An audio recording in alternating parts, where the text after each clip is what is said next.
Rameswaram ಕೆಫೆಯಲ್ಲಿ bomb ಸ್ಫೋಟ ಪ್ರಕರಣಕ್ಕೆ ಸಂಬಂಧಪಟ್ಟಂತೆ ಅಧಿಕಾರಿಗಳಿಂದ ತನಿಖೆ ಮತ್ತಷ್ಟು ಚುರುಕುಗೊಂಡಿದೆ. ರಾಮೇಶ್ವರಂ ಕೆಫೆಯಲ್ಲಿ ಬಾಂಬ್ ಸ್ಫೋಟ ಪ್ರಕರಣ. ರಾಮೇಶ್ವರಂ ಕೆಫೆಯಲ್ಲಿ ನುರಿತ ಅಧಿಕಾರಿಗಳಿಂದ ಶೋಧ ಕಾರ್ಯ ನಡೀತಾ ಇದೆ. ಸ್ಫೋಟ ನಡೆದ ಸ್ಥಳಕ್ಕೆ ಎಂಟ್ರಿಯನ್ನ ಕೊಟ್ಟಿದ್ದಾರೆ ಎಫ್ಎಸ್ಎಲ್ ಟೀಮ್ನ ಅಧಿಕಾರಿಗಳು.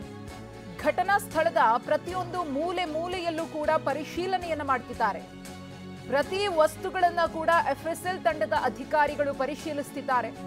ಕೆಳಗೆ ಬಿದ್ದ ಗಾಜು, ಹೋಟೆಲ್ನ ವಸ್ತುಗಳ ಪರಿಶೀಲನೆಯೂ ಕೂಡ ಆಗ್ತಾ ಇದೆ. ಇಂಚಿಂಚು ಜಾಗವನ್ನು ಬಿಡದೆ ಎಫ್ಎಸ್ಎಲ್ ಟೀಮ್ನ ಅಧಿಕಾರಿಗಳಿಂದ ಶೋಧ ಕಾರ್ಯ ನಡೀತಾ ಇದೆ.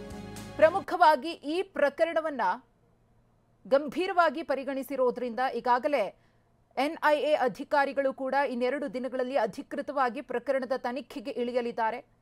ಇದರ ನಡುವೆ ಇದೀಗ ಎಫ್ಎಸ್ಎಲ್ನ ಅಧಿಕಾರಿಗಳು ಮತ್ತೊಮ್ಮೆ ರಾಮೇಶ್ವರಂ ಕೆಫೆ ಶುಕ್ರವಾರ ಬಾಂಬ್ ಬ್ಲಾಸ್ಟ್ ಆಗಿತ್ತಲ್ಲ ಆ ಜಾಗಕ್ಕೆ ಬಂದು ಇನ್ನಷ್ಟು ಮಾಹಿತಿಗಳನ್ನು ಕಲೆ ಹಾಕುವಂತಹ ಕೆಲಸವನ್ನು ಮಾಡ್ತಿದ್ದಾರೆ. ಬಾಂಬ್ ಸ್ಫೋಟಗೊಂಡಂತಹ ಜಾಗದ ಸುತ್ತಮುತ್ತ ಮತ್ತಷ್ಟು ಗಂಭೀರವಾಗಿ ಪರಿಶೀಲನೆಯನ್ನು ಮಾಡಲಾಗ್ತಾ ಇದೆ. ಸಣ್ಣ ಪುಟ್ಟ ವಸ್ತುಗಳನ್ನು ಕೂಡ ಅಲ್ಲಿ ಕಲೆಕ್ಟ್ ಮಾಡಲಾಗ್ತಾ ಇದೆ.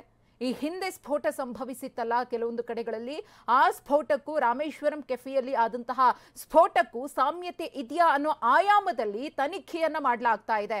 ಮಂಗಳೂರಿನ ನಾಗುರಿಯಲ್ಲಿ ಆದಂತಹ ಕುಕ್ಕರ್ ಬಾಂಬ್ ಬ್ಲಾಸ್ಟ್ ಪ್ರಕರಣ ಇರಬಹುದು, ಶಿವಮೊಗ್ಗದಲ್ಲಿ ಆದಂತಹ ಟ್ರಯಲ್ ಬ್ಲಾಸ್ಟ್ ಇರಬಹುದು, ಅದಕ್ಕೆ ತಾಳೆ ಹಾಕುವಂತಹ ಕೆಲಸ ಈ ಪ್ರಕರಣದಲ್ಲಿ ಆಗ್ತಾ ಇರೋದ್ರಿಂದ ಈ ಸ್ಫೋಟಕ್ಕೆ ಬಳಸಿದಂತಹ ಪ್ರತಿಯೊಂದು ವಸ್ತುವು ಕೂಡ ಪ್ರಮುಖ ಪಾತ್ರವನ್ನ ವಹಿಸುತ್ತೆ.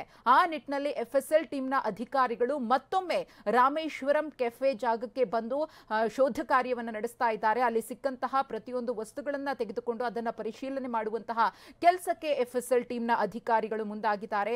ಈಗಾಗಲೇ ಸ್ಫೋಟಕ್ಕೆ ಬಳಸಿದಂತಹ ವಸ್ತುಗಳ ಬಗ್ಗೆ ಒಂದಷ್ಟು ಮಾಹಿತಿ ಲಭ್ಯವಾಗಿದೆ. ಆ ಸ್ಫೋಟಕ ವಸ್ತುಗಳು ಈ ಹಿಂದೆ ಮಂಗಳೂರಿನ ಕುಕ್ಕರ್ ಬಾಂಬ್ ಬ್ಲಾಸ್ಟ್ ಪ್ರಕರಣದಲ್ಲೂ ಕೂಡ ತಾಳೆ ಆಗ್ತಾ ಇತ್ತು ಅನ್ನೋ ವಿಚಾರ ಗೊತ್ತಾಗಿದೆ. ಅದರ ಬೆನ್ನಲ್ಲೇ ಇದೀಗ ಮತ್ತಷ್ಟು ತೀವ್ರ ತನಿಖೆಯನ್ನ ಎಫ್ಎಸ್ಎಲ್ ಟೀಮ್ನ ಅಧಿಕಾರಿಗಳು ಕೂಡ ಬಾಂಬ್ ಸ್ಫೋಟವಾದ ಜಾಗದಲ್ಲಿ ಮಾಡ್ತಿದ್ದಾರೆ. ಈ ಕುರಿತು ಮತ್ತಷ್ಟು ಮಾಹಿತಿಯನ್ನ ಕೊಡ್ತಾರೆ ನಮ್ಮ ಪ್ರತಿನಿಧಿ ಶಿವಪ್ರಸಾದ್. ಇವತ್ತು ಎಫ್ಎಸ್ಎಲ್ ಟೀಮ್ನ ಅಧಿಕಾರಿಗಳು ಮತ್ತೊಮ್ಮೆ ರಾಮೇಶ್ವರಂ ಕೆಫೆಗೆ ಭೇಟಿಯನ್ನ ಕೊಟ್ಟು ಶೋಧ ಕಾರ್ಯವನ್ನ ನಡೆಸ್ತಾ ಇದ್ದಾರೆ. ಇವತ್ತಿನ ಪರಿಶೀಲನೆ ಹೇಗ್ ನಡೀತಾ ಇದೆ ಅಂತ ಅಲ್ಲಿ ಅದೃಶ್ಯ ಈಗಾಗಲೇ ಎಫ್ಎಸ್ಎಲ್ ನುರಿತ ಸಿಬ್ಬಂದಿಗಳ ತಂಡ ಮತ್ತೊಮ್ಮೆ ರಾಮೇಶ್ವರಂ ಕೆಫೆಯ ಒಳಭಾಗದಲ್ಲಿ ಬಿದ್ದಿರ್ತಕ್ಕಂಥ ಅವಶೇಷಗಳ ಅಡಿಯಲ್ಲಿರ್ತಕ್ಕಂಥ ಕೆಲವೊಂದು ವಸ್ತುಗಳನ್ನ ಸಂಗ್ರಹಣೆ ಮಾಡುವಲ್ಲಿ ತೊಡಗಿರ್ತಕ್ಕಂಥದ್ದು. ಈ ಒಂದು ಸಾಮಾನ್ಯವಾಗಿ ಈ ರೀತಿಯ ಬ್ಲಾಸ್ಟ್ ಪ್ರಕರಣಗಳಾದಂತಹ ಸಂದರ್ಭದಲ್ಲಿ ಇಲ್ಲಿ ಬಳಸಿರ್ತಕ್ಕಂಥ ಬಳಕೆ ಆಗಿರ್ತಕ್ಕಂಥ ಕೆಮಿಕಲ್ಗಳನ್ನ ಸ್ಯಾಂಪಲ್ಗಳನ್ನು ಕೂಡ ಸಂಗ್ರಹಣೆ ಮಾಡ್ತಾರೆ.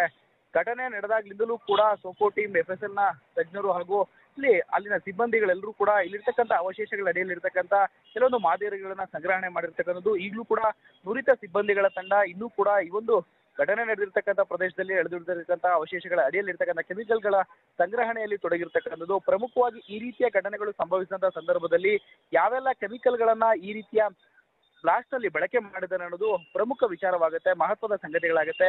ಇವೆಲ್ಲವನ್ನು ಕೂಡ ದಾಖಲಾಗಿಸುವಂತ ವ್ಯವಸ್ಥೆ ಕೂಡ ಎಫ್ಎಸ್ಎಲ್ ನಲ್ಲಿ ಇರ್ತಕ್ಕಂಥದ್ದು.